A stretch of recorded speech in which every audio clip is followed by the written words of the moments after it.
Hi folks, this is Jay. Hope you're okay today. I'm gonna link to an interview with Doug Wilson, and we'll just hear a little bit about him, and I'll tell you why I'm linking to this scholar.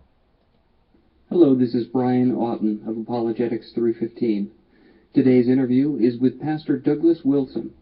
Doug is a Reformed theologian, the pastor at Christ Church in Moscow, Idaho, a faculty member at New St. Andrews College, and a prolific author and speaker. He's also well known for his debates, in particular his debates with the late atheist Christopher Hitchens. The purpose of this interview is to learn more about Doug's ministry, his work in apologetics, the presuppositional approach, his experience debating and speaking publicly, and his advice to Christian apologists. Well, thanks for joining me for this interview today, Doug. Thanks for having me.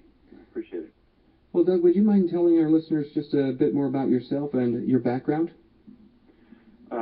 Sure. I grew up in the early years.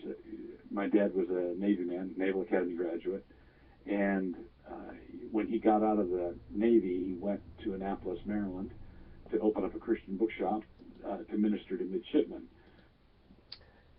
So I'll link to that interview. The reason why I like Doug Wilson is he's so phenomenally well read, and so he's a very cultured apologist. As you know, I use presuppositional apologetics and evidential apologetics together.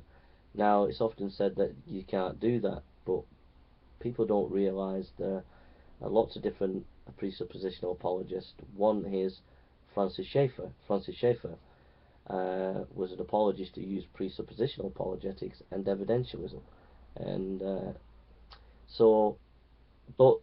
Doug Wilson is definitely on the presuppositional side.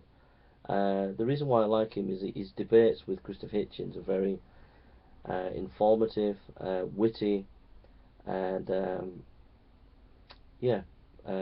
I like Doug Wilson. And some of his books are really helpful to read as well. You might not agree with his Calvinism, but he's certainly someone you can learn from and be encouraged by in your ministry of apologetics.